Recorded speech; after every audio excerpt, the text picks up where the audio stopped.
disposição. Obrigada, viu? Obrigado, Boa Cátia, tarde. obrigado. Vamos falar agora sobre obesidade infantil, problema que atinge, infelizmente, um número cada vez maior de crianças e, infelizmente, cada vez mais cedo. Hoje, doutor Antônio Carlos, que é endocrinologista, está com a gente. Seja bem-vindo. Obrigado, Obrigada prazer, pela participação Tânia. sempre, viu? E a nutricionista Elaine de Pádua, muito bem-vinda também. Obrigada. Muito obrigada. Infelizmente, a gente vê cada vez mais cedo, né, doutor? As crianças ficando obesas. Mas a gente pode considerar uma criança obesa a partir de quanto acima da média de peso esperado? A criança, na verdade, é por percentil. E uma situação importante a ser observada, que a questão da obesidade infantil não é um privilégio brasileiro, daqui a pouco você deve falar de percentual. A França duplicou nos últimos 10 anos de 5% para 10% a obesidade infantil. Quanto mais desenvolvido o país, mais obesidade tem? Sim, e existe um denominador comum que mais tarde nós vamos conversar e com certeza ela vai concordar. A questão toda é, o número de células gordurosas no ser humano, ele é estabelecido até mais ou menos 2 anos de idade. O número, elas não vêm cheinhas, Sim, né? elas Vêm são com os vazias. balãozinhos fechados, exatamente. Enquanto que boa vazia. parte do organismo cresce até os 18, 20 anos, dependendo do grau de maturação. Então, se a gente tem um bebê gordinho, como antigamente a gente achava super saudável, uma criança novinha gordinha, a gente está fazendo com que essa criança tenha um número maior de células vazias, mas células de gordura, e no futuro pode ser um candidato à obesidade? Isso é verdade, mas é verdade também que a mãe que esteja sob a questão do sofrimento fetal, do sofrimento do meio ambiente, você vai, por exemplo, à Somália, aquela criança, ela lá nasce com um número muito maior de células gordurosas do que poderia se esperar. É como se o meio ambiente avisasse a questão da perigenética, não cabe discutir aqui, aumentasse o número de células. Então, as crianças nascidas de mães ou que fumam, ou que se submete a muito estresse durante a gravidez, ou em países onde falta realmente a questão alimentar, essas crianças são muito mais propensas a desenvolver obesidade. Então, 27% das crianças hoje da Índia têm sobrepeso ou obesidade. Não faz sentido um país que vive um drama imenso com a questão da desnutrição. Mas aí a gente fala sobre alimentação inadequada, Lógico, também, né? Na verdade, hoje a gente sabe que a monotonia alimentar e a deficiência de micronutrientes, principalmente vitaminas e minerais, mais o sedentarismo pode levar também à obesidade. E era mais ou menos o que estava acontecendo com a Rafaela? Exatamente. Vou contar a história da Rafaela para vocês nesse vídeo. A Elaine de Pádua foi com a Rafaela e o pai dela até o supermercado. Vamos ver o que eles compravam? Olha só.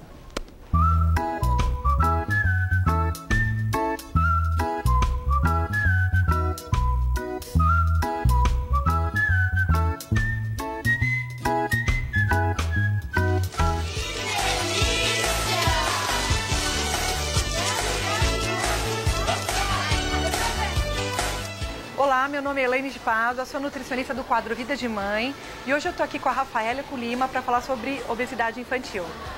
Oi, eu sou José Lima, pai da Rafaela. Estou aqui para pedir uma ajuda para o quadro Vida de Mãe, para que a gente possa estar ajudando a Rafaela quanto à alimentação em razão do sobrepeso que ela vem apresentando de um período para cá. Olá, Lima, tudo bom? Tudo, e você? Tudo bom. Eu queria saber um pouquinho o que está acontecendo com a Rafaela em relação a esse ganho de peso. A Rafaela é uma garota muito ativa e, assim, desde os 2 anos e meio para 3 anos, eu separei da mãe dela e aí ela passou a conviver um pouco mais com a mãe. Ela já nasceu, assim, um bebezão grande, entendeu? Só aquele bebê de quase 4 quilos, né?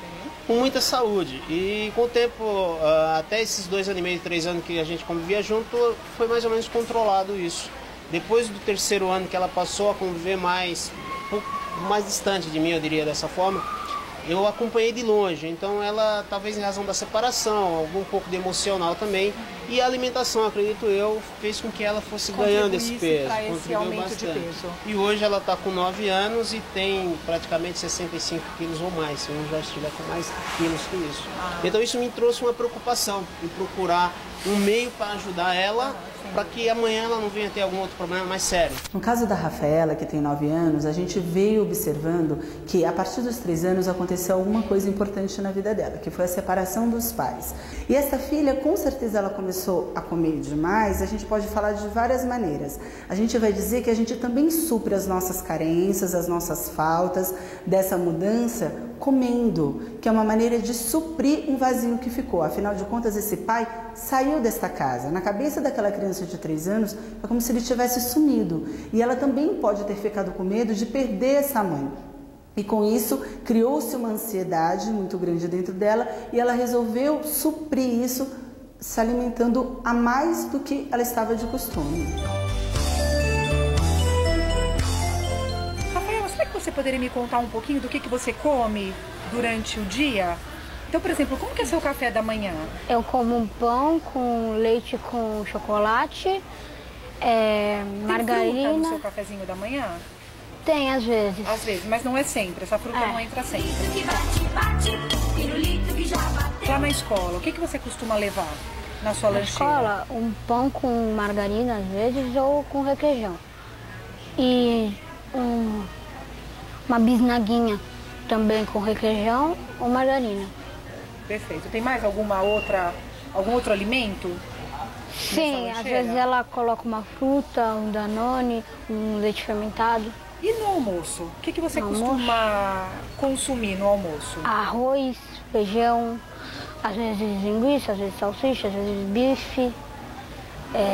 Mas o que eu mais como no almoço é frango, essas coisas, sabe, na minha casa. Você coloca salada, verduras e legumes também no seu prato? Coloco. E à noite, como que funciona? Às vezes eu como uma sopa, às vezes eu como um arroz e feijão com mistura, né? E aí finaliza E depois de meia hora, um suco, às vezes industrializado. Um suco industrializado e aí finaliza a sua rotina alimentar no dia. Isso. E você tem praticado atividade física? Sim, que você tem handball, futebol, basquete, vôlei. Quero acordar bem cedinho, fazer um lanchinho, laranja, café, leite, pão. Quero também chocolate, iogurte, abacate, biscoito, presunto e melão. A obesidade é um quadro extremamente grave nas crianças. Ela não é só uma criança acima do peso, uma criança gordinha. Essa criança acima do peso tem grande chance de se tornar um adolescente obeso, um adulto obeso, vindo hipertensão, diabetes, um aumento de colesterol, um aumento de triglicérides. Ou seja, é uma doença que a gente acha que é estética, mas que traz muitos problemas fisiológicos. Ou seja, se ele torna-se um adolescente obeso, ele tem mais chance de ser hipertenso. Se ele se torna um adulto obeso, ele tem chance de ser hipertenso, ter os derrames, ou seja, os acidentes vasculocerebrais. Então é extremamente importante que essas crianças sejam vistas com carinho de perto para nunca chegar na obesidade. O que a gente precisa fazer? Começar pelo café da manhã. O que falta no café da manhã da Rafaela? Uma fruta. Né? Essa fruta ela vai ser importante porque ela é fonte de vitaminas e minerais e além disso ela ajuda também no processo de saciedade. Quando eu incluo uma fruta no meu cardápio, sem dúvida a próxima refeição eu vou comer menos, porque eu vou acabar trabalhando saciedade, a fruta ela é fonte de fibra. Né? O que é importante também conter na lancheira das crianças? Né? Todos os grupos alimentares, tem que ter lá um grupo de reguladores, um grupo de construtores e um grupo de alimentos energéticos. Se eu colocar muito alimento energético na lancheira, a chance é realmente dessa criança acabar ganhando peso em excesso. Por quê? Porque os energéticos realmente vão ter um teor calórico que deve ser levado em consideração. Então, quais são os grupos de energéticos? Os pães, as torradas, o biscoito e o bolo. Então, escolha só uma dessas opções para poder incluir na lancheira. Então é importante saber que no dia que eu estou levando o iogurte, eu não preciso levar um leite fermentado. E no caso da Rafa, a gente percebe que tem os dois sempre fazendo parte dessa lancheira. Então cuidado. Uma outra dica na hora do almoço seria sempre substituir os embutidos e colocar carnes magras nesse tipo de refeição. Então, por exemplo, utilizar uma carne de frango, uma carne de peixe, uma carne bovina e com pouca quantidade de gordura. Então, salsicha e linguiça vão ter quantidades muito grandes de gordura. Isso também pode favorecer o ganho de peso. O chocolate, ele pode fazer parte, sim, de um contexto saudável. Então, a criança pode comer 20 gramas de chocolate por dia, né? 2, 3 vezes na semana. Ele pode realmente entrar no teu cardápio, né? Mas tentar sempre buscar um chocolate com um teor maior de cacau, por exemplo, né? Que às vezes vai ser um pouquinho mais amarguinho, mas isso também vai ajudar a trabalhar aí o paladar e a formar um hábito alimentar mais saudável. Hoje a pipoca também pode ser introduzida de uma forma muito saudável e de preferência fazer a pipoca em casa ao invés de usar uma pipoca de micro-ondas ou comprada fora de casa. Né? Então assim, com algumas dicas a gente consegue melhorar a alimentação e trazer aí mais qualidade de vida para você no futuro. Procurar diminuir açúcar. Sem dúvida, açúcar demais, sódio demais nunca vão ser bem-vindos na alimentação de uma criança. Tá legal. Tá bom? Tá bom. Bom, o maior problema na vida da Rafaela é justamente ela conviver em 3 ambientes diferentes. O ambiente escolar, o ambiente familiar, que ela convive tanto na casa do pai como da mãe. E isso, quando falta disciplina e algumas regras, fica difícil realmente da criança ter uma rotina alimentar adequada. Eu queria só fechar agradecendo a essa oportunidade que muitas pessoas não têm e eu tive de estar com a doutora Elaine aqui, uma profissional da área, nos orientando como proceder na alimentação para diminuir esse sobrepeso da Rafaela. Obrigado. Comer, comer, comer, comer, é o melhor para poder crescer. Mamma mia. Deixa antes de mais nada mandar um beijo para a Rafaela e para o Lima, o pai dela. A gente sabe quanto que é importante a participação da família. E foi legal o Lima ter ido no supermercado com a Rafaela junto com a doutora Elaine, porque quando a gente fala em família, a gente fala no pai junto. E às vezes a mãe tem uma participação mais ativa e o pai acaba ficando sempre um pouco de lado. Então inserir o pai também nessas histórias todas e até como estímulo para a criança, né? Para ela conseguir emagrecer. Agora a gente não falou, doutor Antônio Carlos, o quanto que os hormônios também são alterados a partir de uma obesidade na infância, quer dizer, há uma influência direta, né? Direta, sim.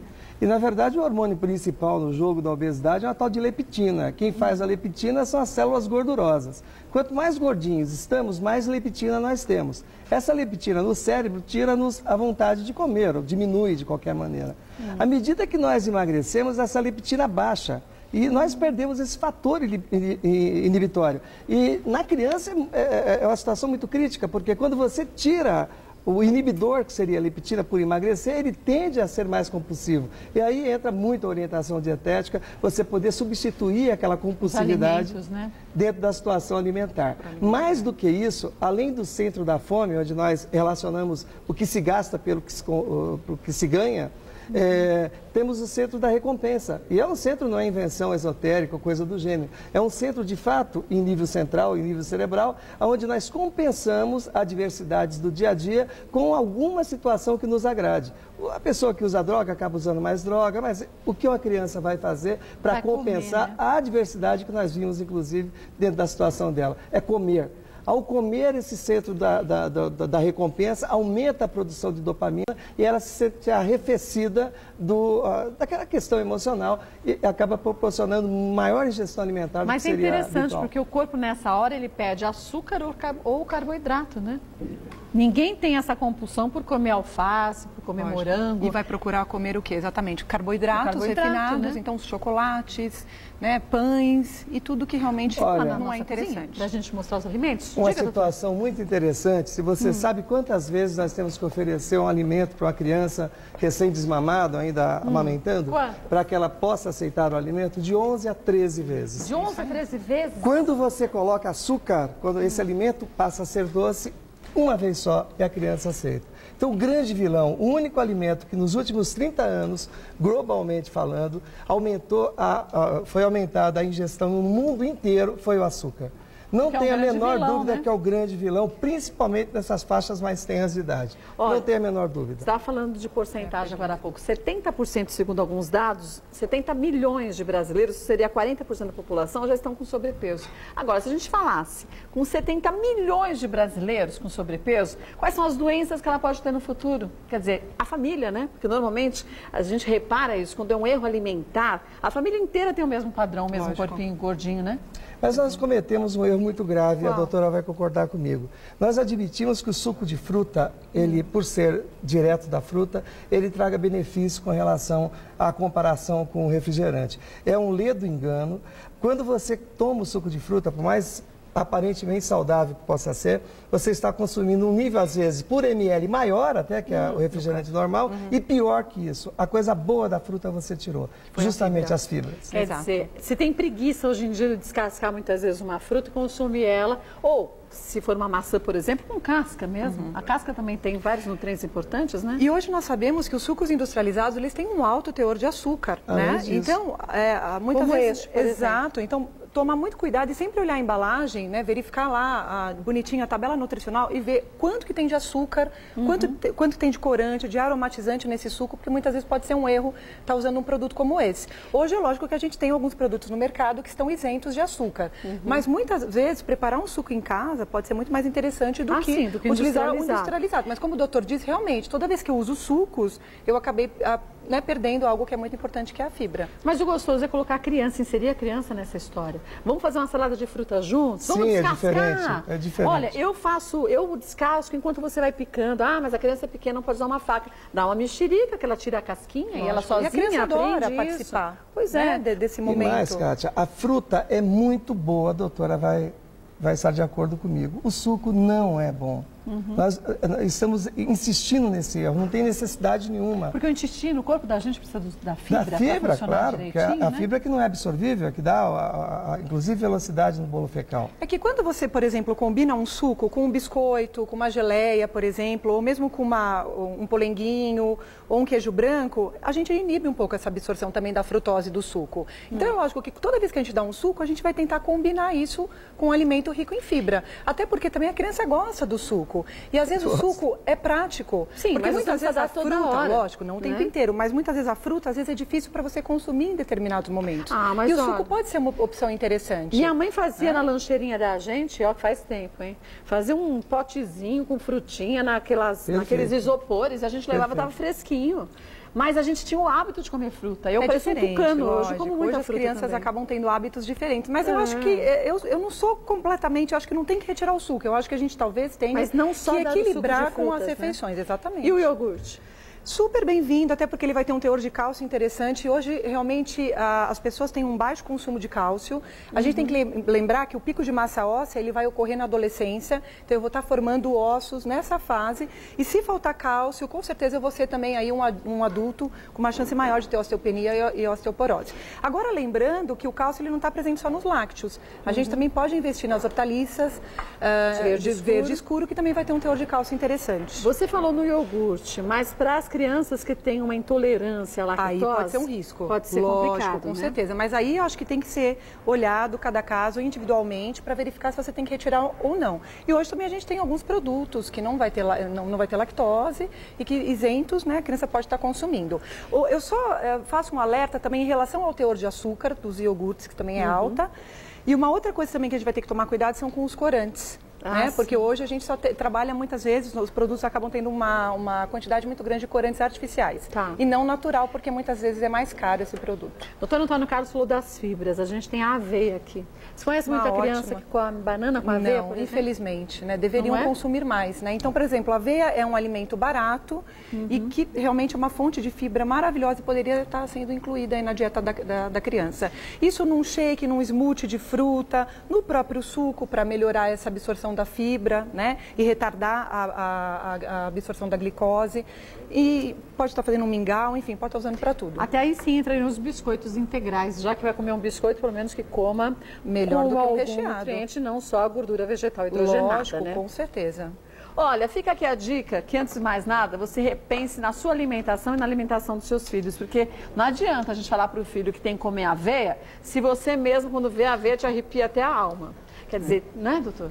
Não, eu acho que sim, família, mas né? acho que a aveia é uma fonte de fibra, mas eu acho que a questão dos vegetais, acabou que a exiguidade do tempo está atrapalhando, mas a quantidade de fibras, por exemplo, que tem nas verduras, desde que não muito cozidas, substitui muito bem a questão da aveia. E mais do que isso, só para fazer, que eu acho que eu trairia a mim mesmo se não dissesse, eu acho assim que na obesidade infantil, a opinião minha, eu vi que em parte a doutora discorda. Líquido é água, sempre água. Não é diet e tem vários motivos para estar proibindo essa questão da injeção dos diets. E não é suco, seja de fruta, seja feito a 10 minutos, a 1, a 30 segundos. No meu conceito de entendimento, se não modificarmos isso, a dificuldade para retirar o paciente desse patamar de peso é muito grande. E a gente encontra muitos adultos que não ingerem água, né? Muita gente. Porque não tiveram esse hábito, né? Água não, prefiro o suco, preciso de chá, um refrigerante, mas água não.